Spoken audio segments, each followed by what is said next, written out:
So in this program, basically, we just declared employee IDs, okay, as an array of 10 values. Now we are accepting the values. Accept 10 values at runtime. Okay, we want to accept the values at runtime. So if you want to accept 10 values at runtime, what you can do is, because you want to do repetitive tasks, you want to do repetitively uh, task, right? So this is basically, it's not accept. Let me delete this one, the accept. So this particular thing is just to print before accept values, print before accepting values.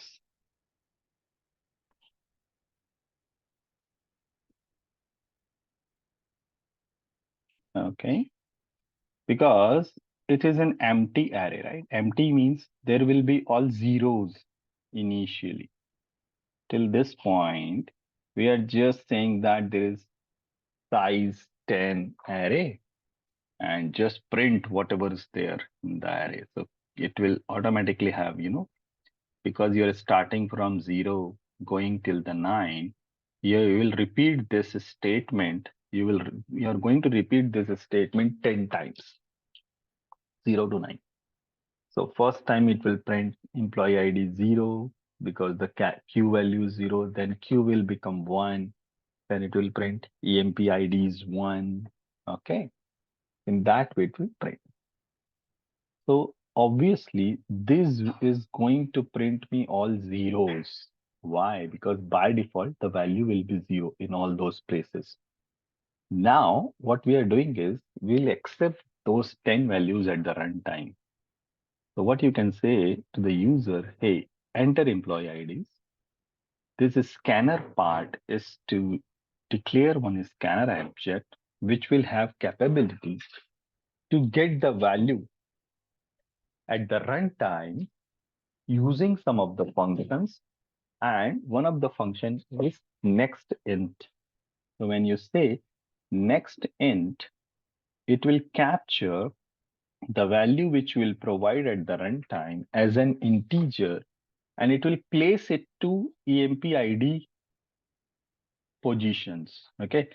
So what we are doing systematically here again, that we will start the loop from 0 to, will go till 9. First value will go to EMP-ID 0, then second value will go to EMP-ID 1, 2, 3, and so on. This is like accepting it. And once you have accepted it, then you want to print all EMP IDs. Okay. So you want to print it also. That's it. So at the time of print, again, there is repetitive task. One way is I'll print system.out.println emp id 0, emp id 1, emp id 2, emp id 3. So instead of writing 10 times, I can again use for loop. So for loop is very, what do we say, useful when you want to do something repetitively, right? See, this is the variable which is changing, right? When the name itself is like variable, when we say it's changing, all other things are constant. System.out.println emp id, you want to print 0, then 1, then 2, then 3. That's why you can use for loop. Okay. If I will run this program, see here, it is printing uh, some spelling mistake. I want to print before accepting values. So it is printing 10 zeros. Now it is asking enter employee IDs. So I'll enter. Let's say I'll enter 23, 24, 25. Anything randomly you can also give. It's not like you have to give in sequence. Let's say 4, 90. The thing is you have to provide 10 values. Once you give it, so you have given it, and then I actually want to see whether this is stored in array or not, right? So now we are printing it. Once the 10th value is done, if you hit the enter, after that, because of line number 29 to 32, it will print all the values which you have given. Okay, that's it. I'll go back and that's it about arrays part. Let's see about uh, two-dimensional array. Let me check. I have examples for that.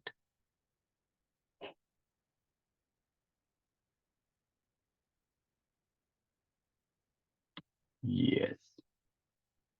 What is two-dimensional array? First of all, what is two-dimensional array? The two-dimensional array is where you can put the values in rows and columns, something like in Excel sheet or in the tabular format where you have, number of rows, number of columns. Okay. So let's assume you want to have 3 rows and 4 columns, and you want to put the values. Okay.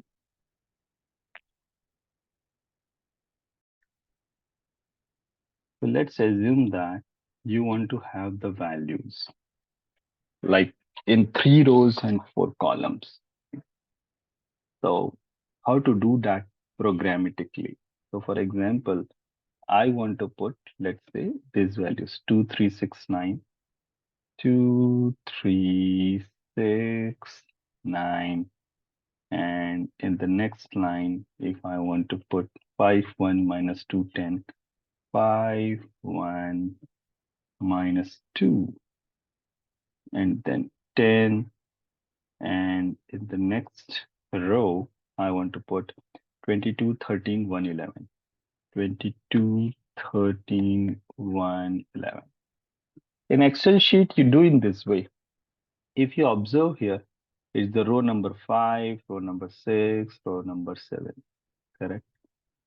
So I am putting it here, but basically, just a minute, Control X, it should be here. Yeah.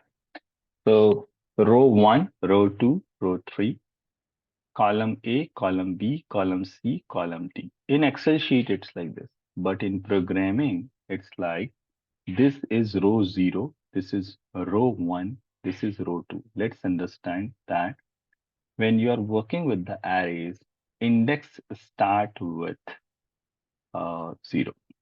This will be called column 0. This will be called column 1. This will be column 2. And this will be column 3. Okay, simple one. So if I want to declare this kind of array where I have 3 rows and 4 columns, how I will declare that we have to understand first.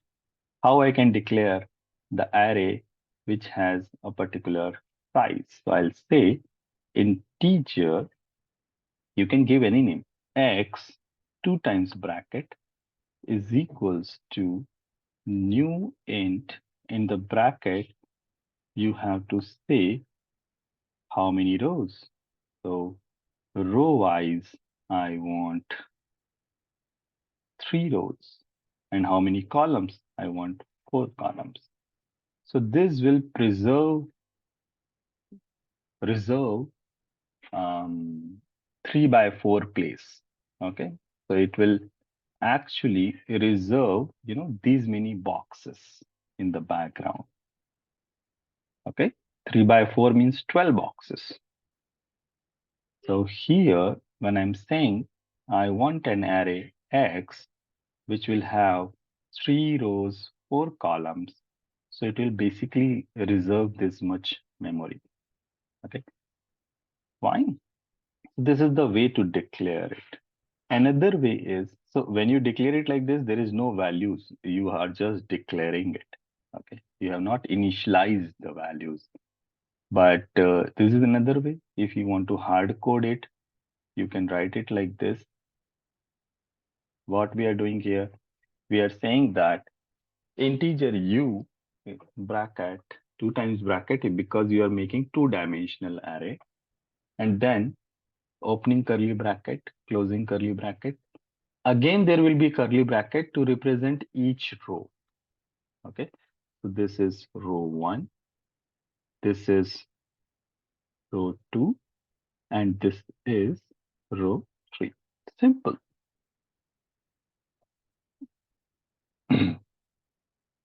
So here at line number 17, okay, let me uncomment line number 15. So at line number 15, if I want to print u of 1, 2, so what it will print? U of 1, 2 means going to the index 1 in the row and going to the index number 2 in the columns. Simple. So here, rowing to the row which is index 1, this is index 0, this is index 1, index 1. Okay, here, you are here, but then it's a cross sectioning. Then column 2. So this is, so you are in this row. So let me highlight this. You are in this row. Okay. But then I want to go to column 2. So column 2 will be, this is 0th column. This is first column. This is index wise. This is second column. So here again, if I'll make it yellow, the cross section is this, right? This particular value. I'll make it bold. So this particular value is basically, what was the array name here? U, right? So this particular thing is U12. This is U of 1 and 2. 1 is the array position, array index for the row. 2 is for the column. I hope this is very clear. If you have learned about what we say matrices in your mathematics, probably in standard 11th or 12th or in engineering, you'll be able to understand what I'm saying. It's same as matrices, right? Where you have a number of rows and columns, and there is position. Okay, how it works. Fine. Okay. Now I can overwrite also. So if I want to change a value at particular position, I can say U13 is 29. So I want to change a particular value. So 13, what will be the 13? 13 will be this 0th index row, first index row. Okay, so this one is the first. 3 means 0, 1, 2, 3. This one. So I want to change it to 29, let's say. So you can override it. You can say, okay, this is this. If you want to print all these values, one way of doing it like this. You are printing all these values. Fine. You are printing all the values. You are saying U00, U01, U02, U03. Okay, that's why you are doing it first four line, because you want to print from the 0th row, but then from 0th column to third column. It's like this. Same thing is repeating after 22nd line to print the next row and then again the next row. Okay, done. But then this is a difficult way, right? A lot of things you have to write. Instead of this, you can print the same thing using 2 times for loop. Why we need 2 times for loop? Because at once I want to parse the rows. because there are three rows. So I will go from 0 to 2, and then there are four columns. So I'll go from 0 to 3, and I'll say I want to print U of MN. Okay. I'm not, I don't want to go through this in detail because, understand it that when you will dry run this, you will dry run this means you will understand that how for loop will work. We have talked about this in last session probably, that it will start with 0, it will go till 2, means these things are going to be repeated 3 times. These things are going to happen 3 times. Then n will become 0, n is less than 4, less than 3. That means this thing is going to be repeated 4 times, 0 to 3. Now, when you are here, m value is initially 0. Now you are here, so n value will be 0 to 3. Okay, and m is what? Constant when you are here. So if you will, properly, when you will do debugging, right? You put a breakpoint and then check how m and n is changing. You'll be able to understand how this is working. Okay, that's it. So here what we learned about is declaring a two-dimensional array, then printing it in one way, printing it in another way. This is better. So if I run this program, it is printing me this array and this one, two-dimensional array. What is \t here? It's tab. Okay, it is tab, means you want to keep um, number of characters separation. I think 5 characters. Check it what tab does. If you will just Google about when you put tab, is it 8 characters or 5 characters? See that. Okay, fine. I'll give you this program. You can work at your end also.